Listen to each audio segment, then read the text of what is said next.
তোরে বললাম যে আমি কেন, রাঙা আসলে তুমি রাজিনকে বলবা, রাজিনী ব্যবস্থা করবে, ব্যাস। বা তারপরে সে জানা তাই বলা শুরু করছে আমারে, আমি নাকি দায়িত্ব জ্ঞানহীন একজন মানুষ, আমার কোনো দায়িত্ব নাই। আমি মরে যাব একজনকে ভালোবেসে।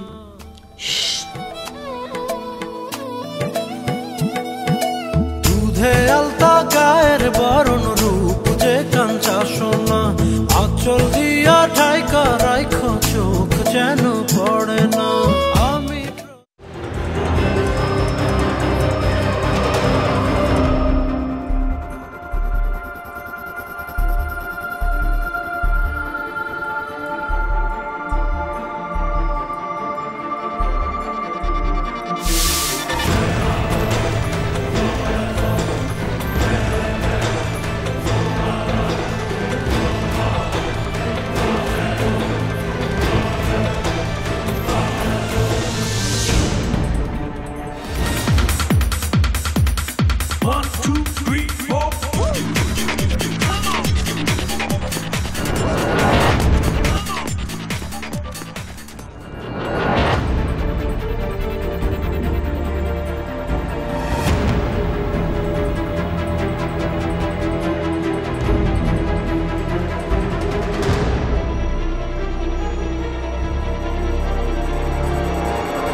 ভাই ভাই মির্জা কামালের লোক ছিলাম আগে, এখন আপনার বড় ভাইয়ের লোক। তুই মিথ্যা কথা বলছিস।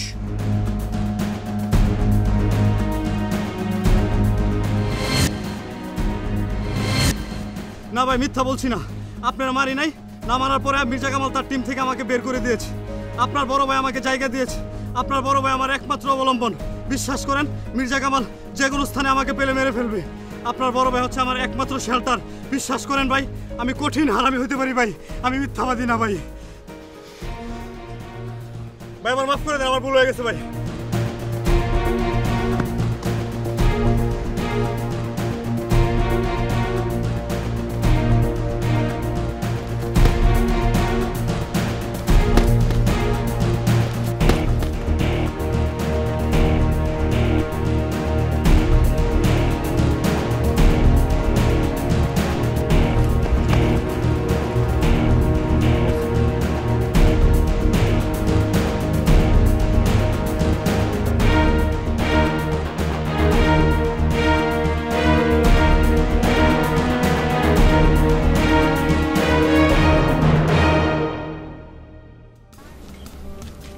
বস এগুলো কি করতেছেন? নিজের তুই কি ভাবছস? কি হয়েছে ভাই? কি হয়েছে? রাজিনের সাথে এত কিসের কথা তোর? কতদিন ধরে এই চিকন লাইন ধরছস? এসব কি বলেন বস, ওনার সাথে আমার কোনো সম্পর্ক নেই। চুপ, মিথ্যা বলো, সম্পর্ক নাই। আমি নিজের চোখে দেখি নাই। এতক্ষণ কি কথা কইতেছিলি ওর লগে? তুই কি ঘোড়া ডিঙায় ঘাস খাইতে চাস? বিশ্বাস করেন বস, আমার কোনো দোষ নাই। উনি আমার মাথায় পিস্তল ঠেকিয়ে বলল, ওই দিন কেন আমাকে মারতে চেয়েছিলি বল।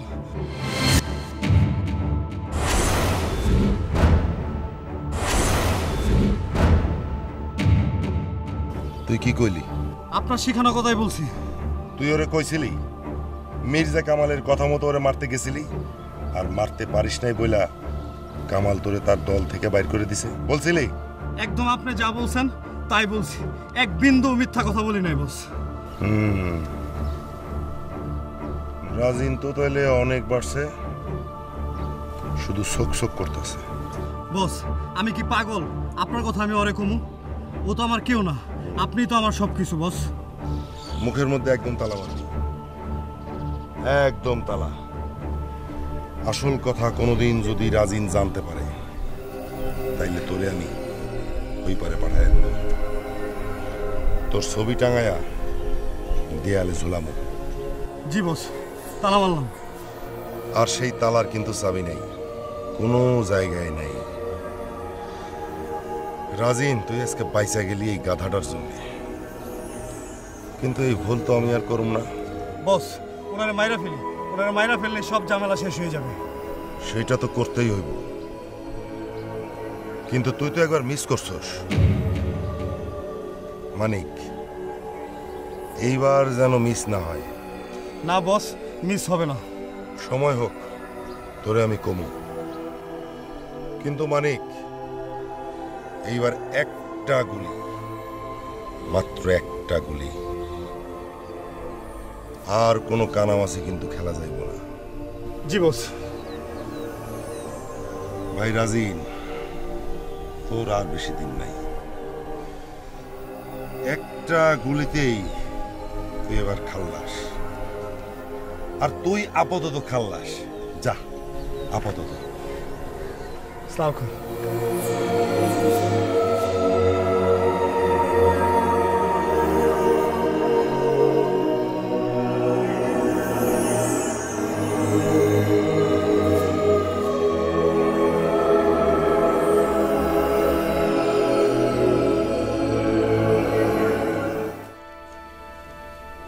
নূপুর, নূপুর, একটা ঘটনা ঘটেছে। কি ব্যাপার? তুমি এত টেন্স কেন? আরে সেই ছেলেটার সঙ্গে দেখা হয়েছিল। কোন ছেলেটা? যে ছেলেটা আমাকে আঘাত করেছিল, যে আগে মির্জা কামালের লোকে কাজ করতো আর এখন ভাইজানের হয়ে কাজ করে। আশ্চর্য, তুমি তাকে পেয়ে ছেড়ে দিলে কেন? কি ভেবেছো তুমি? ওকে আমি ছেড়ে দেবো? হাতের নাগালের মধ্যে পেয়ে আমি ছেড়ে দেবো? ওকে শুধু আমি ধরিনি, ওর মাথায় পিস্তল ঠেকিয়েছিলাম। তারপর কি বললো সে? ভাইজান যা বলেছে ও তাই বললো। মির্জা কামালের কথা মতো ও আমাকে মারতে চেয়েছিল।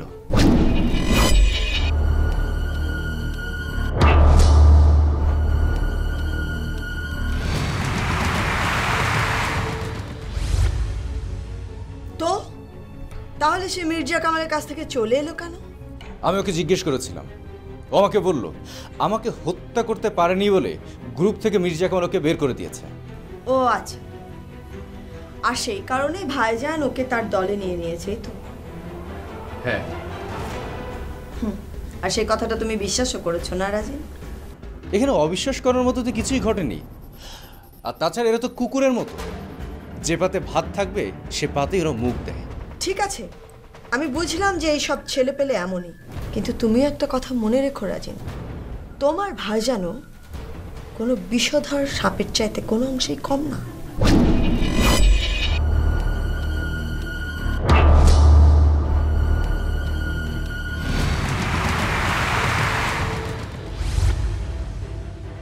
যেমন আমি বিষাক্ত বিষধর সাপকেও বিশ্বাস করতে পারি, কিন্তু তোমার ভাইজানকে না। এইসব তুমি কি বলছো? ভাইজান নিশ্চয়ই এতটা বিশ্বাসঘাতক নয়।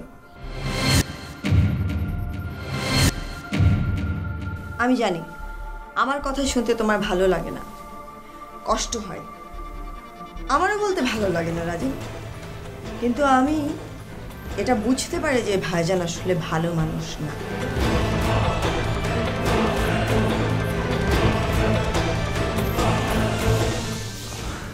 নূপুর, তোমার কি অন্য কোনো কাম নাই?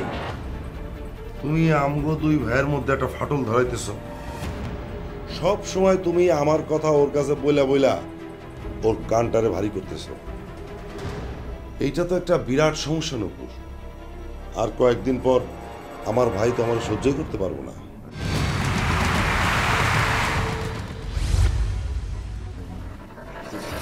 ভাইজান তুমি না শুধু শুধু ভুল বুঝছো। আমরা তো আসলে অন্য ব্যাপারে কথা বলছিলাম, তাই না? ও, তোমরা অন্য ব্যাপারে কথা বলতেছিলে? শাক দিয়া মাছ ঢাকার চেষ্টা আর কি। আমি নিজের কানে শুনলাম নূপুর কইল যে ভাইজান ভালো মানুষ না।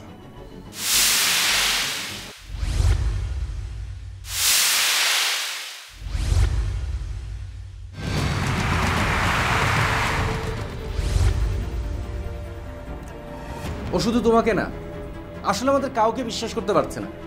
বাদ দাও তো। বাদ তো বহুত আগে দিয়া রাখছি রে। বাদ যদি না দিতাম তাহলে তো এতদিন অনেক কিছু হয়ে যেত, আর নূপুরও এই বাড়িতে থাকতে পারতো না। ধরেন না কেন ভাইজান? কে মানা করেছে আপনাকে ধরতে? তবে আমি জানি, আমি আজ যে কথা বললাম সেই কথা আজ সবাই বিশ্বাস না করলেও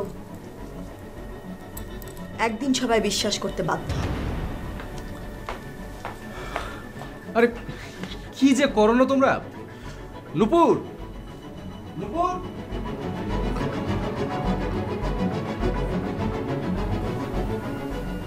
প্রেম না, প্রেম দেখে বাসি না।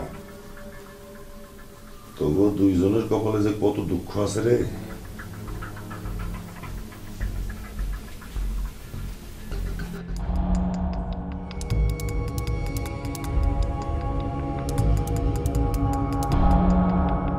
দুজন বাসায় আছো দেখছি। তোমাদেরকে তো আজকাল দেখাই পাওয়া যায় না। কি হলো, কথা কানে যায় না? ওঠো। কি হচ্ছিল এখানে? না বাবা, তেমন কিছু না। জেসমিন আপু তো থাকে শ্বশুর বাড়িতে, আর জেরিন ও তো সারাক্ষণ নিজেকে নিয়ে ব্যস্ত থাকে। আর আমি আর কি করব, তাই আমি এই জয় ভাইয়ের সাথে একটু ব্যস্ত থাকি। দুজন দুজনকে নিয়ে ব্যস্ত থাকা খুব ভালো কথা, কিন্তু তোমরা তো ভালো কাজ নিয়ে ব্যস্ত থাকো না, সারাক্ষণ আজে বাজে কাজ নিয়ে ব্যস্ত থাকো। আজে বাজে কাজ কোথায় বাবা? আমরা তো কোনো ক্রাইম করতেছি না। রাইট, ভাইয়া তো ঠিকই বলেছে। আর তাছাড়া বাবা, আমরা তোমার কত লক্ষ্মী ছেলে মেয়ে, সারাদিন বাসায় থাকি, বাসায় থেকে তোমার এই বিশাল বাড়ি পাহারা দেই। তোমরা যদি একটু লক্ষ্মী হতে আমার কোনো চিন্তা ছিল না, কিন্তু তোমরা তো কিছু বোঝো না। সারাদিন ছাই পাশ খেয়ে বসে থাকো, বুঝবি কি করে? মাথার মধ্যে তো কিছু ঢোকে না। বাবা, সব সময় তোমার মুখে এসব শুনতে ভালো লাগে না। তার চেয়ে বরং তুমি আমার বিয়ে দিয়ে দাও।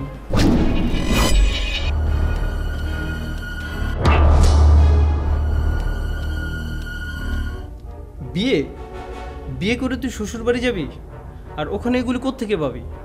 আর 2 দিন পরে পরে তোকে রিহাব কে নিয়ে যাবে? রিহাবে আমি একাই গিয়েছি না? প্রথম কে গিয়েছিল? হ্যাঁ, চুপ করো। বিয়ে দিয়ে আমি ঝামেলায় পড়ি না।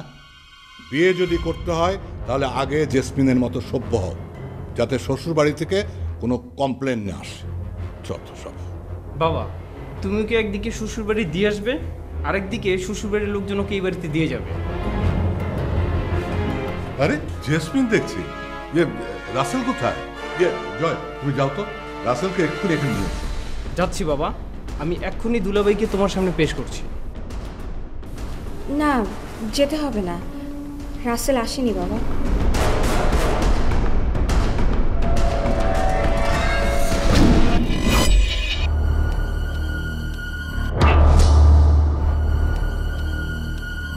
আচ্ছা আপু, তুমি দুলাভাইকে ছাড়া কেন আসো? দুলাভাই আসলে কত মজা হয়। আর দুলাভাই আসলে কত টাকা পাওয়া যায়। ছি ছি ছি ছি। জয়, কথা কি কেউ এভাবে বলে? বারে, খারাপ কি বললাম? জেসমিন, রাসেলকে সাথে করে নিয়ে আসতে। ও আর কখনো আসবে না বাবা।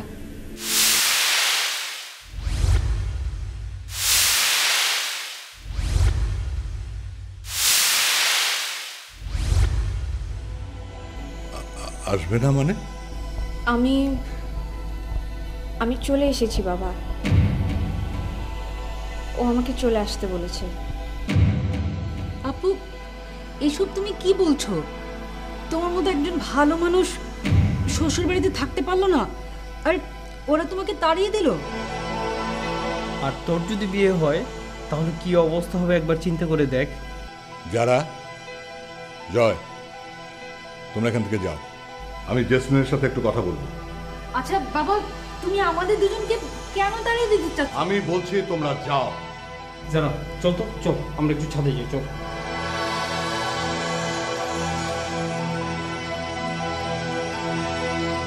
জেসমিন, তুমি আমার সাথে ফান করছো না তো? রাসেল তোমাকে কথা বলেছে? আমি জানি রাসেল তো অত্যন্ত ভালো ছেলে। বাবা, বাইরে থেকে মানুষ দেখে তো চেনা যায় না। আমি ওর সাথে সংসার করেছি তো, আমি জানি ও কতটা ভালো।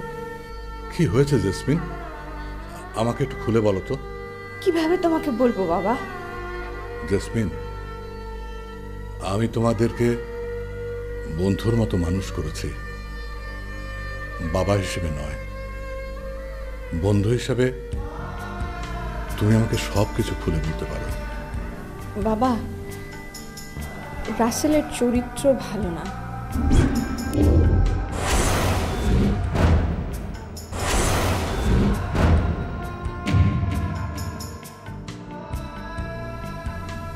রাসেল আমার সাথে বিশ্বাসঘাতকতা করেছে।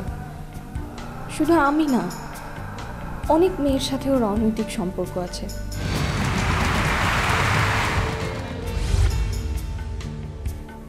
আর এসব আমি মেনে নিতে পারছিলাম না বলেই।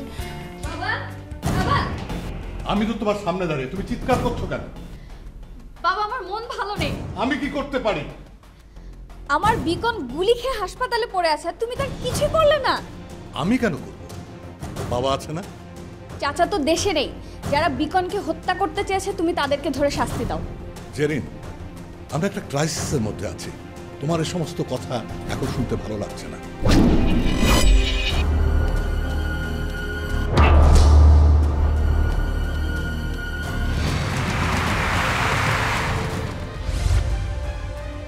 বিকন গুলি খেয়েছে, এর চেয়ে বড় ক্রাইসিস আর কি হতে পারে? তুমি দেখছো না জেসমিন এসেছে? ওকে হ্যালো বলো, ওর খোঁজ খবর নাও।